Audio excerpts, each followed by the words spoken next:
Esto es Chisma Retro. cine, Música, series, datos curiosos. cultura pop con un toque vintage, Y sí, mucha chisma. Yo soy Adri Gregorio y te invito a acompañarme en este viaje. Señorita Abuela, o lo que tienen en común, El juego del calamar y Verónica Castro.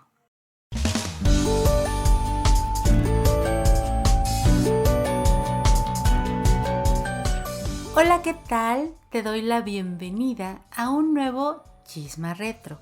Como siempre, yo soy Adri Gregorio y me acompaña... Armando Ruiz, un gusto estar aquí contigo, Adri, como cada semana. Definitivamente, y sobre todo porque el día de hoy vamos a hablar de tres cosas que parecen completamente opuestas. Una relación extraña entre tres conceptos que no parecen tan comunes. Una película surcoreana, por si fuera poco. Y esta que ha sido la serie más vista en Netflix. Con, pues, quizá la mayor estrella que ha dado las telenovelas mexicanas, ¿no? Nos referimos a la cinta Señorita Abuela, que fue dirigida nada más y nada menos que por el creador del Juego del Calamar y que actualmente tiene un remake mexicano protagonizado por nuestra diva nacional, Verónica Castro. Sí, comencemos con Señorita Abuela, una película de 2014 de Corea del Sur. La premisa es muy sencilla. Al enterarse de que la van a enviar a una casa de retiro, a un asilo, una viuda de 74 años sale a caminar y encuentra un estudio fotográfico, entra y sale convertida en veinteañera. A partir de ahí se desata una serie de circunstancias muy divertidas. Justo porque no solamente es que se convierte en una veinteañera, sino que pueda retomar su gran sueño de juventud, que era ser cantante. Y a partir de ahí vemos pues una reflexión muy padre sobre las segundas oportunidades, pero también sobre las decisiones que tomamos a lo largo de nuestras vidas, ¿no? ¿Qué decidimos y qué dejamos al momento de tomar esas decisiones? En una película que, si algo le podemos reconocer, es que tiene mucho corazón. Y que es una historia realmente original. Digo, hemos escuchado muchas veces este tipo de situaciones donde ¿qué pasaría si? Sí, o exactamente, ¿no? De que alguien vuelve a cuando tenía 17 años, ¿no? Seventeen Again, bueno, hasta Freaky Friday, ¿no? Un poco justamente esa transgresión de que alguien que ya es, digamos, un adulto, regresa a un cuerpo joven. Pero aunque sea una idea que hemos visto retratada 1000 veces en el cine, en las series, en todos lados, creo que la manera en cómo se retrata en esta película es completamente distinta a lo que habíamos visto.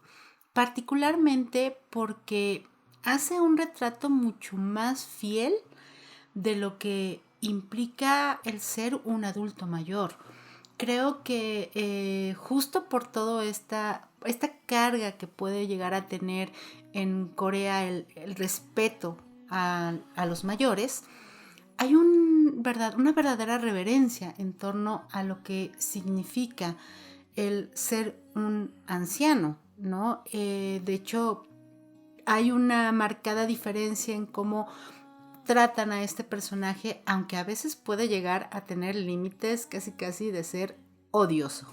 Sí, y es que en anteriores iteraciones veíamos como esta transición entre niños y adultos jóvenes, ¿no?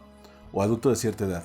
Pero no veíamos el punto de vista de una persona de la tercera edad, ¿no? Siempre han sido como los protagónicos que siempre dejan de lado. Entonces aquí vemos, en este caso, esta mujer de 74 años que ya, digamos que ya cumplió su ciclo de vida, ya tuvo pues una juventud, tuvo hijos, tuvo nietos, podría tener incluso un ahorrito ahí, pero llega un punto en el que dice, bueno, es que hay muchas cosas que no pude hacer para llegar al punto en el que estoy ahora. Y esto le da una oportunidad de cumplir ese sueño sin los remordimientos que tendrían, por ejemplo, si lo comparamos con Seventeen Again, que dices, es que tienes a tus hijos, tienes una familia, todavía tienes que responder ante ellos, ¿no?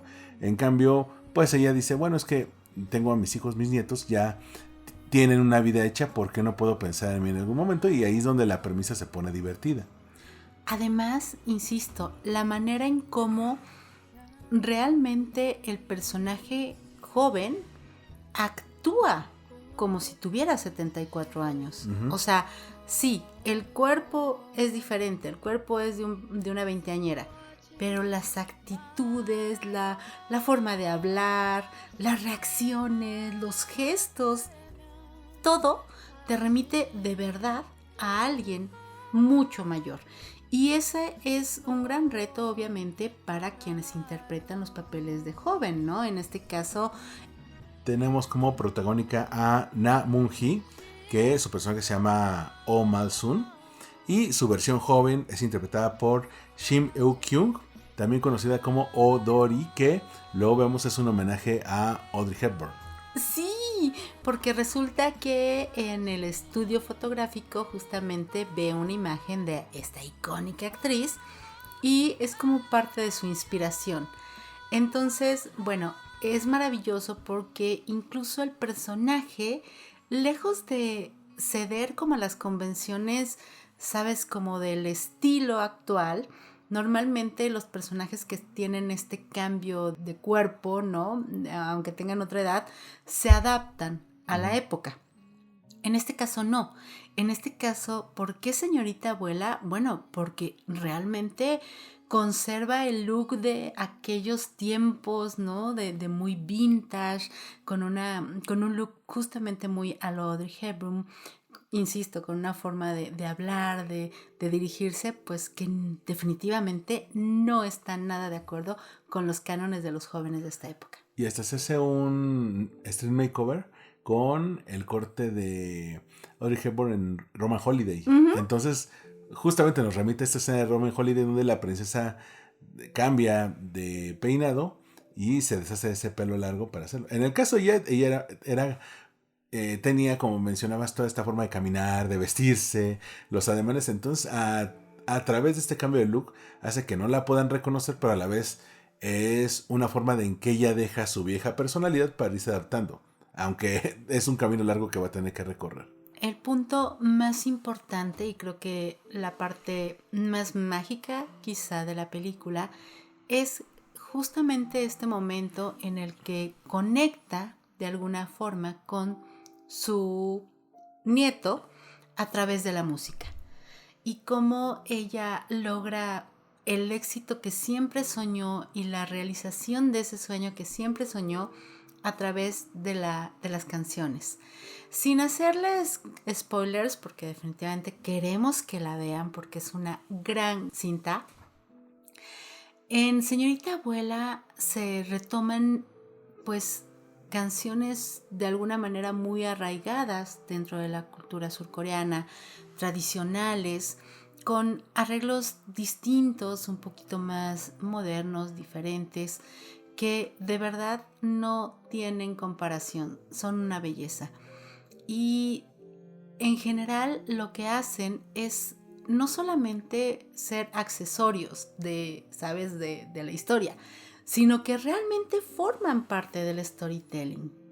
Sí, aunque quienes no estamos muy acostumbrados o no somos tan conocedores de el folclore coreano, nos puede resultar ajeno. Lo cierto es que vemos las letras, si, en caso de que ustedes lo vean en streaming, y a partir de ahí podemos llegar a conectar porque te van mostrando un poco el pasado del personaje, porque al principio no lo conocemos, solamente lo mencionan como algo establecido, pero conforme vamos viendo tanto la parte de ella, de su juventud, por qué tomó esas decisiones que la llevaron al punto con el que comenzamos la película, su nieto que también tenía este sueño musical y su abuela era la única que lo apoyaba en su sueño. Era una cosa muy bonita cómo se llevaba con su hijo, esta señora, con la nuera, que también es una parte importante de la trama.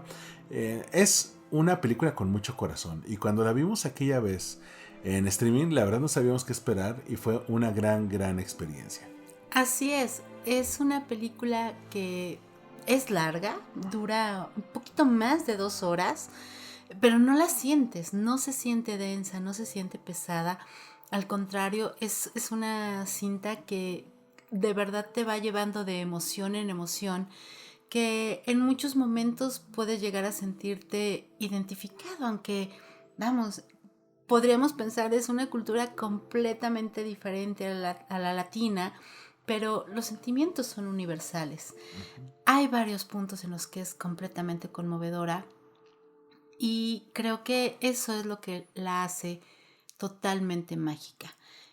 Y bueno, esta cinta la puedes encontrar en Netflix, que también es casa de un gran éxito de su creador, del creador de esta cinta.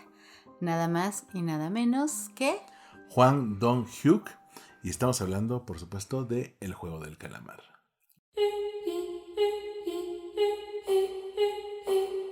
el creador del Juego del Calamar, que bueno, ha sido ya ahorita ganador del Emmy como mejor director y que bueno, ha logrado arrasar, ¿no? Con este fenómeno mundial que tomó a todos por sorpresa y que en plena pandemia hizo que fuera como algo que nos unía porque era completamente distinto, completamente espectacular y que no sabíamos tampoco ni qué esperar, pero que nos sorprendió a todos.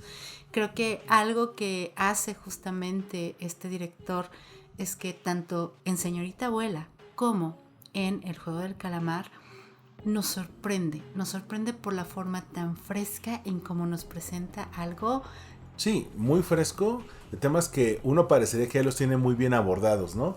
Que dices, ya se contó todo lo que se puede cantar y llega y nos dice, no, hay otra forma y de manera muy refrescante, yo diría. En el caso de Miss Granny es algo que te llena el corazón, es algo que terminas de verla con una sonrisa. Y en el caso del Juego del Calamar te quedas con ganas de más, por eso ya se está trabajando en una segunda temporada. Y no solo la segunda temporada, sino el reality. Sí, el reality show que va a ser con un dinero de verdad. No sé si la gente salga vivo al final del juego, pero ojalá y sí. Esperemos que sí, porque bueno, además este hombre tan visionario ha dicho que incluso quisiera tener a Leonardo DiCaprio. Y es que esa es otra similitud, porque realmente los protagonistas tanto de Señorita Abuela como del Juego del Calamar son grandes estrellas en su país.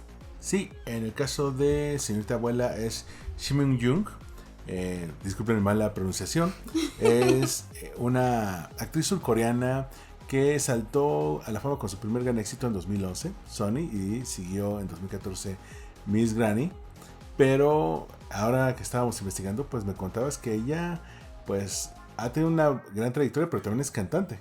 Así es cantante y vamos, digamos que es como uno de los nombres así reconocidos dentro de la farándula surcoreana y que además, bueno, ha logrado grandes cosas. Por ejemplo, ganar como mejor actriz en los Academy Awards de Japón, que pues básicamente son el equivalente al Oscar en ese país.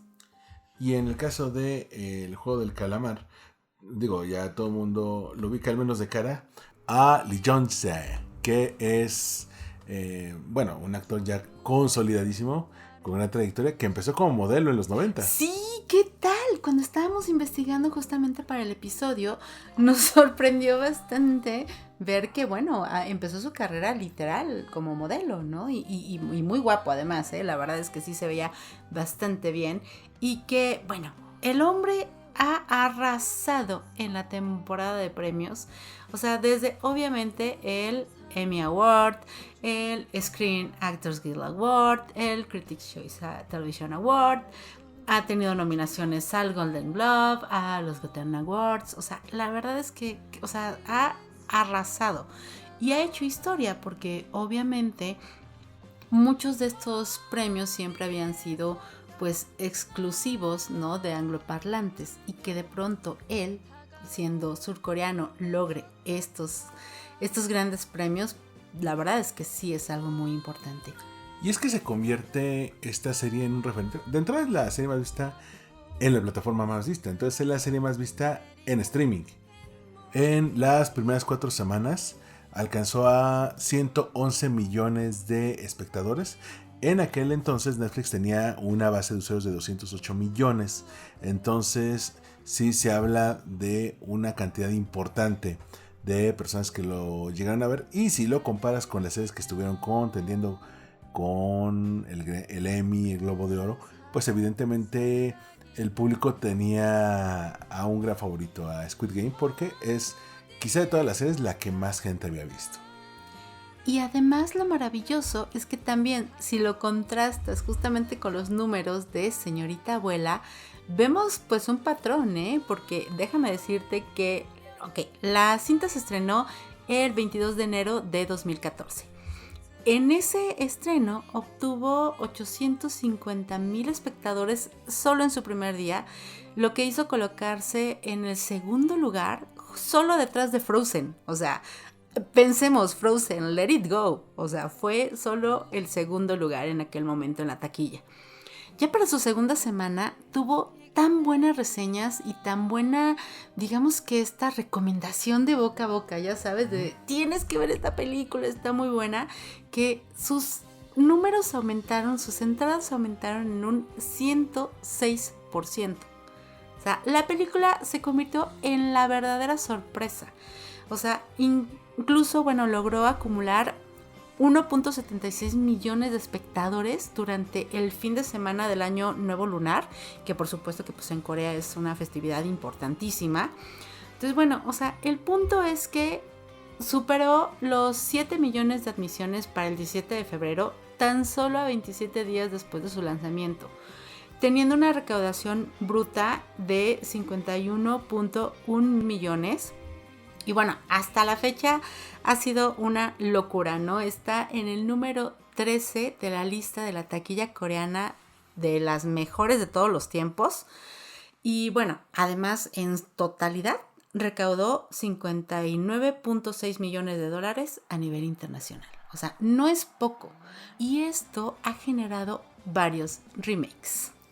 Sí, y es que al ser una historia así de original, pues la gente va a buscar llevarlo a sus respectivas culturas, ¿no?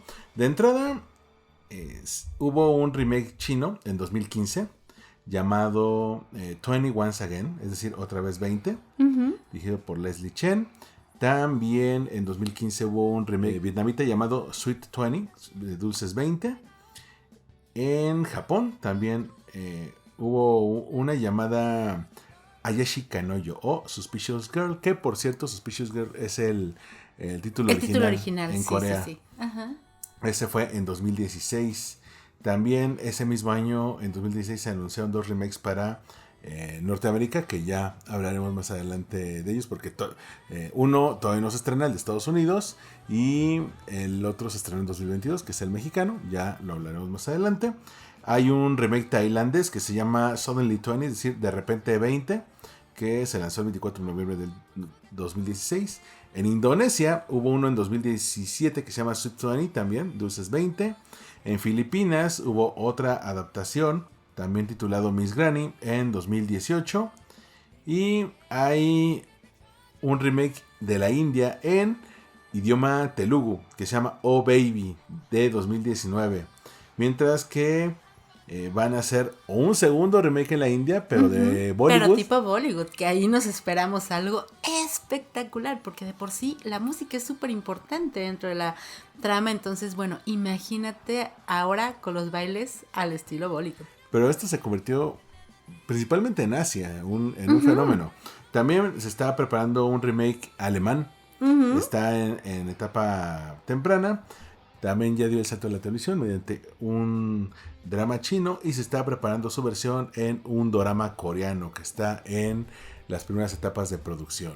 Ahora vamos a hablar un poco más a profundidad acerca justo de ese remake mexicano protagonizado por la gran Verónica Castro. Y 1, 2, 3. ¿Y qué hiciste del amor que me juraste? Esta película que se estrenó en 2022 y como te comentaba, la producción empezó desde 2016, lleva por título Cuando sea joven. En el papel principal está Verónica Castro, pero como su versión joven, una vez que pasa por esta cabina fotográfica. El personaje lo interpreta ni más ni menos que Natasha Dupeyron, que quizá tú ya la has visto porque ha salido mucho en televisión, en algunas películas. La premisa parte de terrenos muy similares. Una señora de 74 años es informada por su familia que la van a llevar a una casa de retiro, básicamente a un asilo. Ella pues les aplica la de ya me voy para que no les ande dando corajes. Sale a la calle y encuentra este estudio fotográfico que es atendido por el maravilloso Edgar Vivar. Edgar Vivar, o sea, una leyenda, de verdad. O sea, todos los que crecimos con El Chavo y con el programa de Chespirito en general, lo recordamos, bueno, desde Ñoño, el señor Barriga.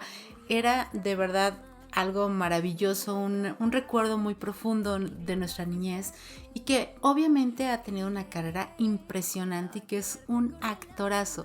Pero aunque es un pequeño cameo, pequeñísimo cameo, transmite tanto de la magia que lo hace ser un gran actor que de verdad es imperdible. Y a partir de ahí, pues, ella sale ya rejuvenecida, le interpreta Natasha Dupeyron y comienza el mismo viaje que hemos visto en todas las versiones, ¿no? Ella trata de vivir aquello que no pudo por las decisiones que tomó en su juventud. Conecta con su nieto que quiere poner también una banda y las decisiones... Un conjunto. Un conjunto. Eso me encanta. Palabra de señora, que yo también a veces uso. No, espérate, que en algún momento va a una farmacia y le da el soponcio. Dice que le va a dar el soponcio, sí. Dice que le va a dar el soponcio. Algo que me encanta de ahí es que usan mucha terminología de señora mexa, totalmente. O sea, creo que uno de los grandes aciertos que comentábamos al principio, que es que justamente el personaje, su esencia no cambie y que se note, que sea muy obvio que es un adulto mayor intentando verse como joven, ¿no? Pero no le entiende al Tinder, no comprende por qué los jóvenes se ponen tatuajes, todos esos comentarios que hemos escuchado, no sé, en parodias, ya sabes, tipo TikTok, ¿no? O sea, de Paco de Miguel o de las tías, la tía Lila, o que hacen como énfasis en esas frases de mamá o de señora o de tía. Bueno, pues aquí todas esas las ves dichas por una chica de 20 años y se la crees, porque de verdad algo que hay que reconocer es que Natasha Dupeyron hace un gran trabajo. Sí, te digo que yo vengo siguiendo su carrera desde hace más de 10 años y no había conocido un papel donde brillara como lo hace ahora. No sé qué tanto le debe a que tomó como referencia los ademanes, el modo de hablar de Verónica Castro, pero ella también le pone mucho de su cosecha. Así es, y que nos sorprende cantando. Sí, bueno, aquí una de las cosas importantes es las canciones, el soundtrack, que mientras en Miss Granny, en Señorita Abuela, se mezclaban algunos éxitos clásicos de Corea junto con algunas versiones un poco más modernas, casi rozando en el K-pop. Aquí llegamos a escuchar algunos boleros, canciones de danzón, algunas románticas. Se habla mucho de las canciones de tiempos de Pedro Infante. Y lo cierto es que hay un talentazo detrás de este soundtrack. Ah, sí, bueno, es un hombre que se llama Julio Reyes Copelo, que es un aclamado y galardonado productor y compositor colombiano que, bueno, ha tenido un gran impacto en la música latina y que hizo especialmente para la película una, digamos que, revisitación de los boleros más emblemáticos. Aquí, no sé tú qué opines, pero honestamente me da la sensación de que justo el hecho de que se utilice boleros, un poquito que le quita el impacto. Te voy a decir por qué. De entrada, se supone que Verónica Castro tiene en la ficción 70 y tantos años, ¿no? Pon tú que para que tuviera 22 años, bueno, pues estamos hablando de que estaría siendo joven a finales de los 60, principios de los 70. Como que no coincide la época en cuanto a los gustos musicales que ella denota, ¿no? 1. 2. Híjole, para remakes de bolero ya tuvimos romance. Ya tuvimos lo que hizo Luis Miguel y que hizo versiones espectaculares, modernizadas de ese género. Entonces de pronto me parece que se desaprovechó esa oportunidad de quizá retomar canciones menos conocidas o menos choteadas, menos quemadas, ¿no? Hablábamos de, bueno, Camilo Sesto, o las canciones de Roberto Carlos, o Napoleón. de Napoleón, no sé, de esos grandes cantautores de aquella época. Yo creo que si se hubieran dado así como una revisión de los Oti, ¿sabes? Del ta, ¿no? Creo que hubieran encontrado verdaderas joyas. Sí, miren, estamos haciendo las cuentas y si en 2022 el personaje de Verónica Castro tiene 74 años, ella debe haber nacido en el 48, en 1948, lo cual quiere decir que a los 20 estaría en el 68. Ahí todavía le tocaba esta parte de la colita de este primer rock and roll en español con César Costa, Alberto Vázquez, Angélica María, Enrique Guzmán. Digamos que esa sería como la música de los jóvenes de aquel entonces. Después vino esta ola de baladistas que ya mencionamos, Sandro de América, Napoleón, Leodán, y ya en la cola de aquello ya llegó José José, un poco Emanuel, ya ni hablamos de lo de los 80. Hay que tomar en cuenta que, digo, hoy en día tenemos muy ubicados los boleros que son parte de este soundtrack, sobre todo por lo que llegó a ser Luis Miguel con sus famosos romances, ¿no? Entonces... Pero no solo Luis Miguel, ¿sabes? Hemos tenido otras iteraciones más actuales, también de boleros, lo que hace Natalia Lafourcade. Ah, claro. Pero para ponerlo un poco en contexto, antes de eso de Luis Miguel, pues ya se consideraban canciones de un pasado que se había dejado atrás. Lo que hizo él es traerlo de nuevo para el entonces público joven noventero, y después lo han traído una y otra vez para las nuevas generaciones. Pero... entonces ya no resulta tan fresco ni tan novedoso. No, si se hubieran traído canciones que en este momento no han hecho reversiones, hubiera sido más creíble para el personaje, ¿no? Que es algo que sí ocurre en Señorita Abuela. Incluso ella le dice, yo tengo esta canción de mis tiempos, y se lo muestra a su nieto, que tiene un grupo que al principio parece como una especie de metal tipo Kiss, que se pintaba la cara como ellos, ¿no? Y de repente ellos con la cara pintada, pero tocando las canciones de su abuela, pero en versión K-pop, y sin ser tan electrónico, más como una balada, y se van ganando a la gente de la calle. ¿Sabes? A mí que me faltó, hablando de eso, me faltó una escena del grupo tocando en la calle, porque en la versión coreana, sí, ahí es donde realmente mostraban que juntos funcionaban muy bien como conjunto, ¿verdad? Como conjunto, exactamente, porque justo es en esa escena en la que se muestra el carisma que tiene ella, que tiene la señorita abuela con el público, y cómo a pesar de que ellos lucen completamente diferentes, o sea, cero look vintage, nada, pero realmente forman un todo, que es lo más bonito, creo, que transmite esa parte de la banda. Y definitivamente, si bien, ojo, creo que estamos de acuerdo en que en comparación con las más recientes cintas que hemos visto, Cuando sea joven es una gran apuesta y realmente es una película que fue muy curioso, ¿no? O sea, justo la semana anterior habíamos visto la película de Soy tu fan y después, bueno, vimos esta y en la sala había, pero by far, muy poca gente, ¿no? En comparación con la anterior. Y honestamente esta está mejor.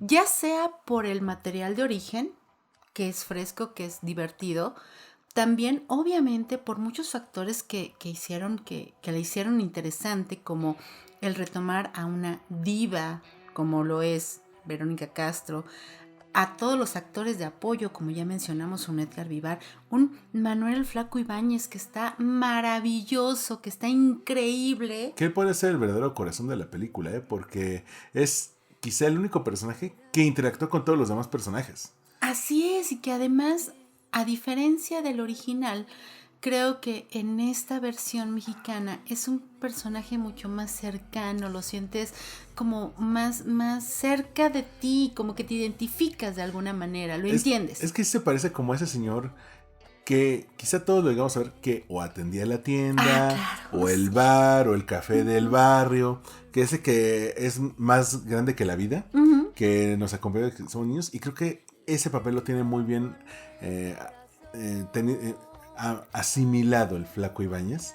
En el original sí teníamos a un señor que pues también estaba enamorado de nuestra protagonista, ya era un amor de la tercera edad, pero era más como dentro de la tradición coreana, ¿no? De que él había trabajado para ella desde muy joven y desde entonces estaba enamorado de ella. Y aquí no, aquí es como estos señores que se conocen ya en cierta etapa de la vida y se hacen amigos. Y él siempre ha tenido sentimientos con ella, pero no se los ha confesado. Hay una escena que retrata muy bien lo que le aporta el Flaco Ibáñez, que es la de los cacahuates. Uy, sí. En la original, nuestra protagonista siempre le compraba duraznos al señor porque según le gustaban mucho, y después ella descubre, ya como, que será como 3/4 de la película, que él no se los comía porque era alérgico, simplemente se los aceptaba porque eran de ella. Sí. En la versión mexicana, ella le descubre en un cajón unas palanquetas que están hechas con cacahuate, y le dice, ¿por qué no te las comes? Y dice, pues porque soy alérgico, pero porque en ese momento no sabe que está hablando con su crush de toda la vida. Y dice, ¿desde cuándo eres alérgico? Desde siempre. ¿Y por qué no me dijiste?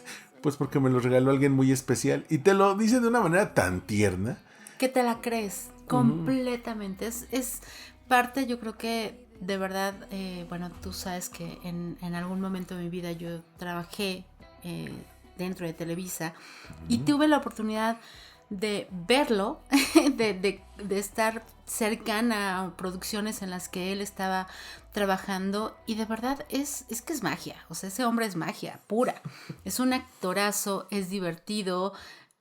No le gusta la tecnología, la verdad es que sí, siempre, bueno, yo que estaba como en la parte de las redes sociales y todo esto, pues siempre me bateaba porque no le gustaba para nada hacer mensajitos, ni videitos, ni nada.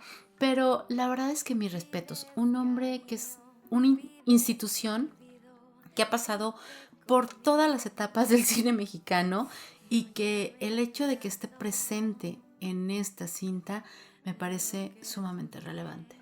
Y hay que tomar en cuenta también que esta producción es de Eugenio Derbez. Esta la produjo en alianza con Lionsgate. Entonces se supone que va a estar tanto para el público mexicano como para el público hispano en Estados Unidos. Así es, en México se estrenó el 15 de septiembre, que es día festivo por la independencia de México, y en Estados Unidos se estrena el 23 de septiembre. ¿Y por qué esto es importante? Porque también el cast apela a tener figuras conocidas por los públicos de ambos lados de la frontera. Por ejemplo, como el hijo, tenemos a Eduardo Santamarina, que a mi parecer lo hace bastante bien. Es que siempre me ha caído muy bien. Eduardo Santamarina tiene una voz increíble y una presencia.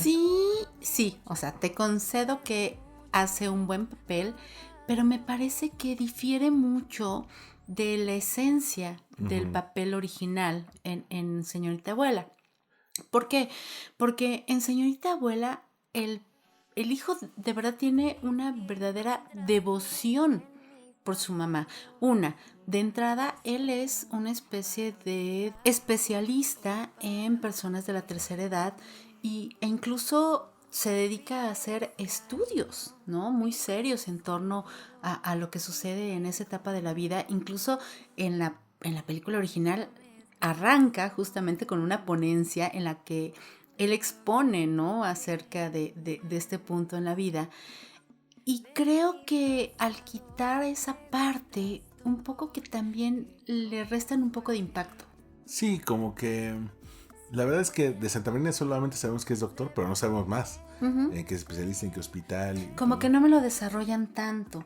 Y también en un momento en el que tiene que ser muy conmovedor, no permite que tengamos esa sensación, esa misma sensación que generó la original, debido a que justo no sabemos tanto del personaje como en esa. En el caso de la nuera, que en la versión coreana es la que echa a andar toda la historia, Sí, ¿no? el detonador completamente. El detonador del conflicto. Bueno, en la versión mexicana es Alejandra Barros, que ¿Qué está?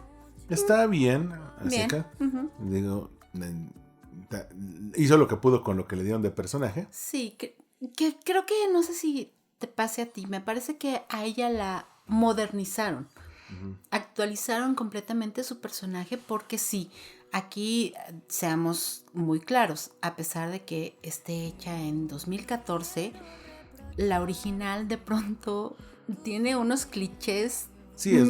O sea, súper tradicionalistas, casi que de telenovela mexicana. Sí, ¿no? eran muy tradicionales en el sentido de, pues que tú que eres, vas a cuidar al papá o estás casada, entonces tienes que quedarte a cuidar de la casa, ¿no? Y aquí sí era de, oye, voy a una entrevista de trabajo, entonces esos detalles cuentan, la verdad. Sí, cambiaron el rumbo del personaje al hacerlo más actual. Y está bien, pero me parece también que quizá justo al final, el resultado final, no es tan satisfactorio debido justo a que el personaje tiene otro rumbo y a que no lo desarrollan de la misma forma. Pero, insisto, son peccata minuta si nos ponemos a pensar en el big picture de estas adaptaciones que el cine mexicano desafortunadamente ya volvió como una verdadera costumbre y tradición.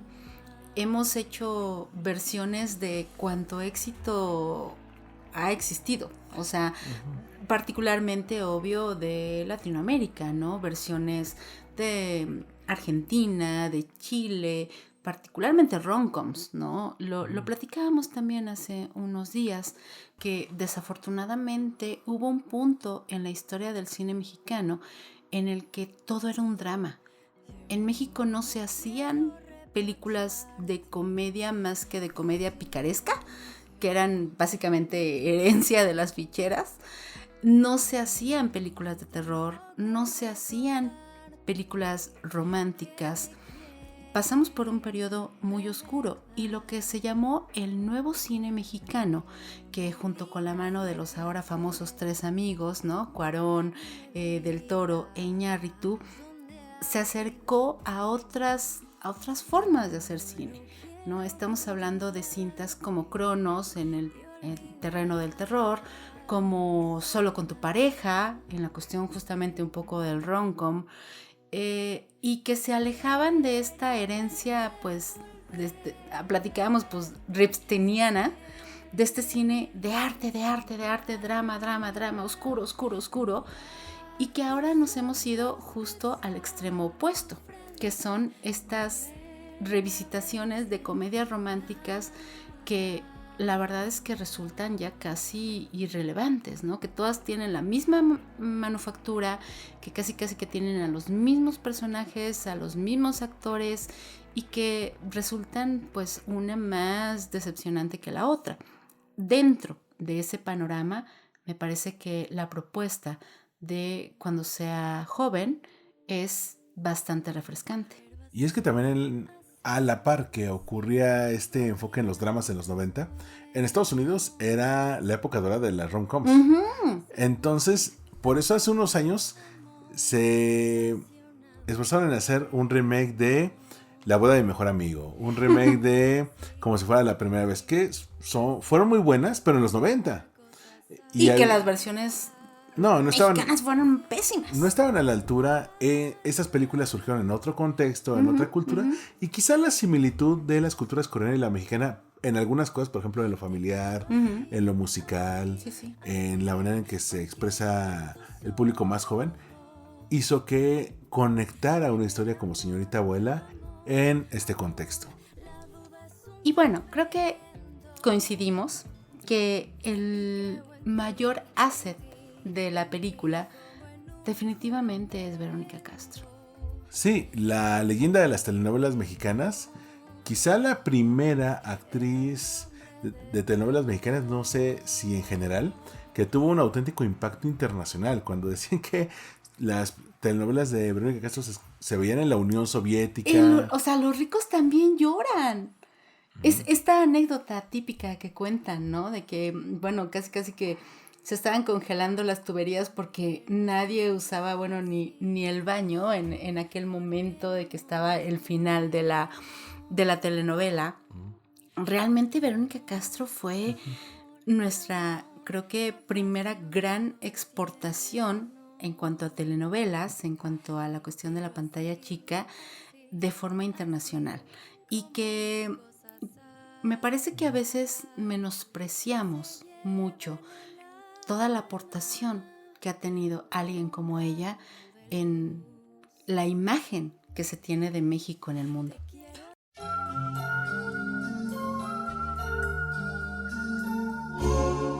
Sí, ella ha estado presente por lo menos durante 4 décadas, ininterrumpidamente. Entonces es clave porque muchas de las grandes historias que se han llevado a cabo en la televisión mexicana, pues la han tenido como protagonista. Y tentativamente se mencionaba que esta iba a ser su última actuación. Que ojalá que no sea así, mira, tiene que ver un poco con la anterior experiencia que tuvo, me parece que la cuestión del haber participado en La Casa de las Flores de Manolo Caro. Hubo ahí un asunto, un malentendido, algún problema que hizo que terminara muy mal con el director y que de hecho desapareciera, ¿no? Para la segunda temporada y que se le retomara a nivel de flashback y con otra actriz que además hace un gran papel porque de verdad es sobresaliente la manera en cómo la interpreta, pero que de alguna forma ella quedó con un muy mal sabor de boca, ¿no? De esa experiencia. Me parece que es por eso, por lo que en gran medida ha hecho esos comentarios de que este sería su último papel y que ya está un poco cansada de todo esto, pero también entendamos que es una mujer que lleva, que, como dices, 4 décadas, 5 décadas, no sé, de carrera activa, que empezó siendo muy joven. Aquí, pequeña chisma, pues empezó con Chabelo. Uh-huh. O sea, empezó participando en Familia con Chabelo, ¿no? O sea, fue el rostro del Heraldo.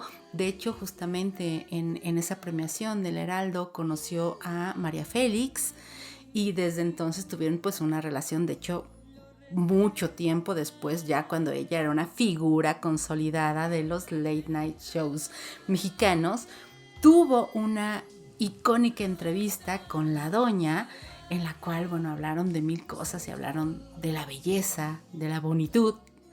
Hay frases muy icónicas de esa entrevista, pero bueno, generaron una relación bastante interesante. Pero la realidad es que la carrera de Verónica Castro ha abarcado todo.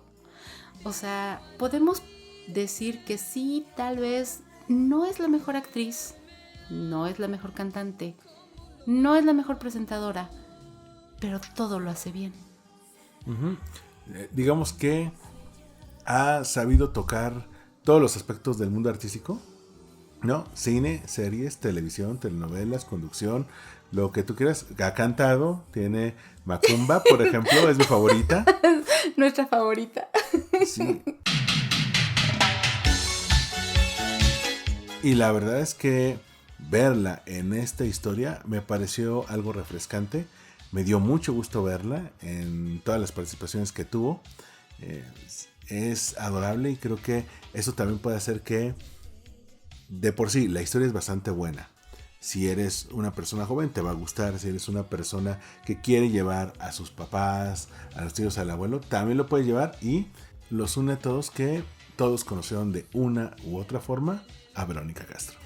Y es que de verdad, o sea, bueno, yo me confieso fan de esa mujer porque, insisto, aunque parezca que no es la más sobresaliente, la verdad es que lo ha hecho todo y lo ha hecho bien y ha tenido un impacto increíble y su personalidad, su carisma trasciende completamente.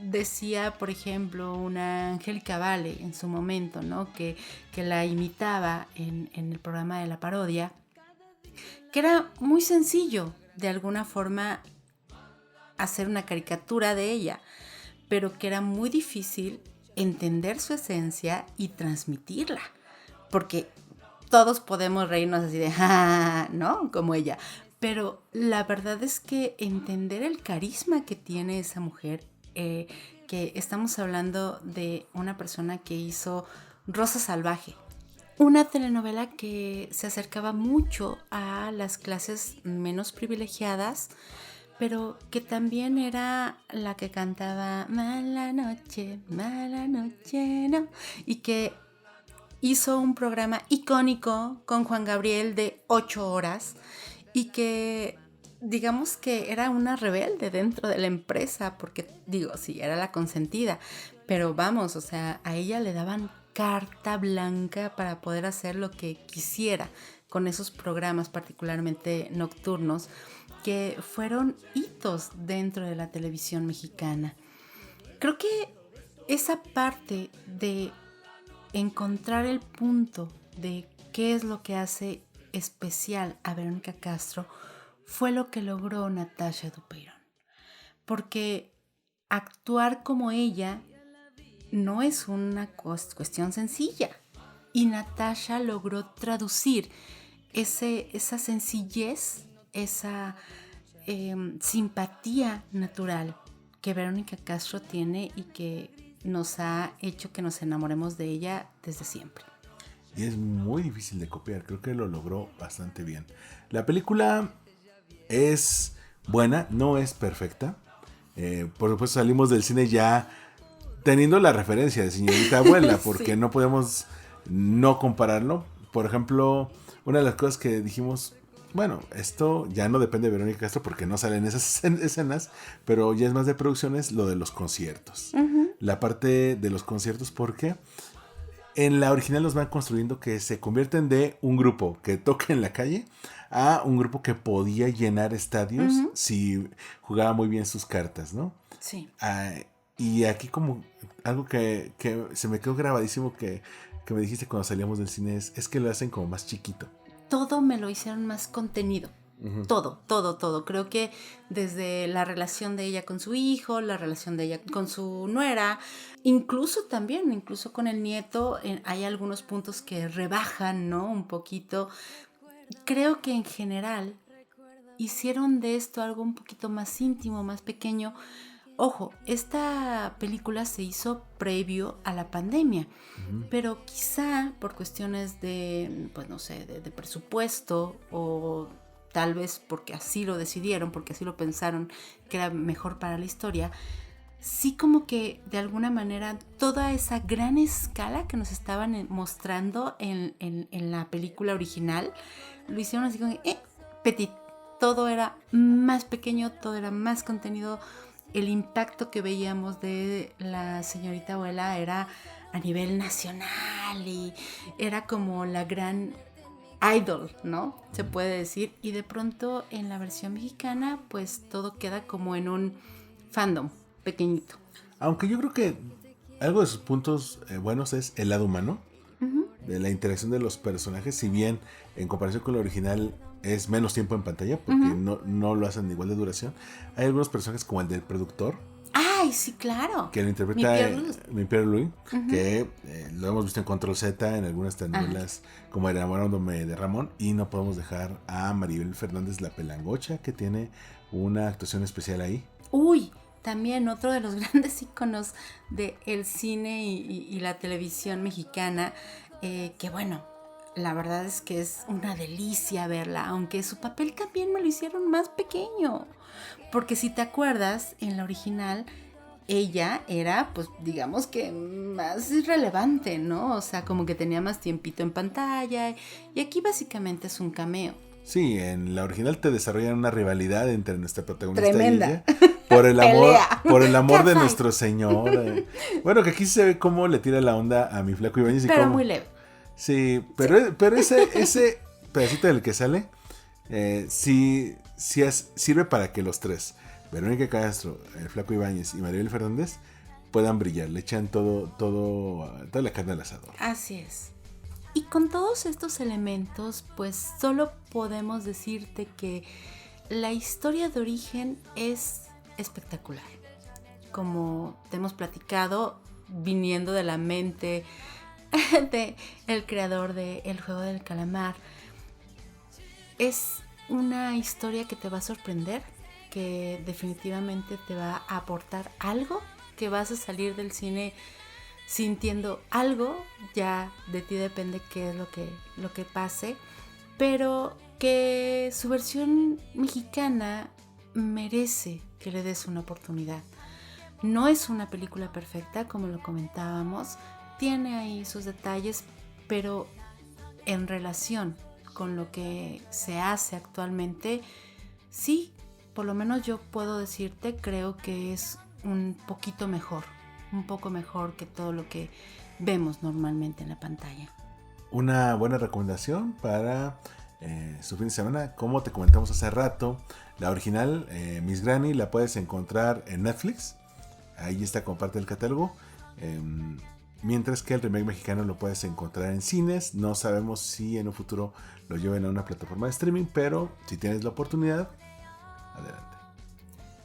Tienes que verlo, tienes que ver esta historia, ya sea en su versión original o en sus múltiples remakes, no solamente la mexicana, ¿no? Si tienes acceso a cualquiera de las otras producciones que te hemos mencionado que se hicieron alrededor de esta historia, vale la pena que la veas y de alguna manera que te pongas a pensar qué es aquello que te hace tan feliz que volverías a hacer si la vida te diera una segunda oportunidad.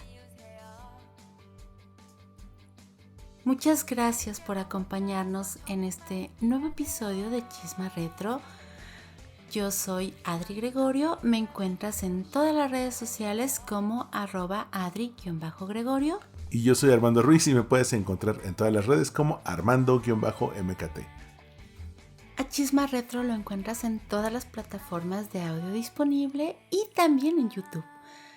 Muchas gracias por el honor de tu presencia. Adiós.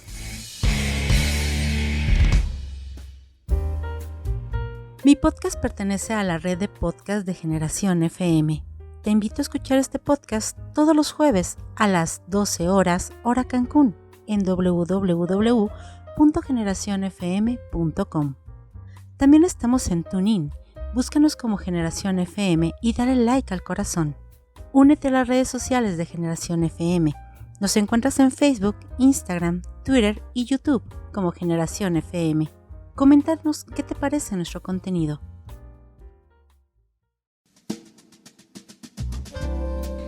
Gracias por escuchar Chisma Retro. Disponible en todas las plataformas de podcast. Sígueme en @Adri_Gregorio y @Chisma Retro.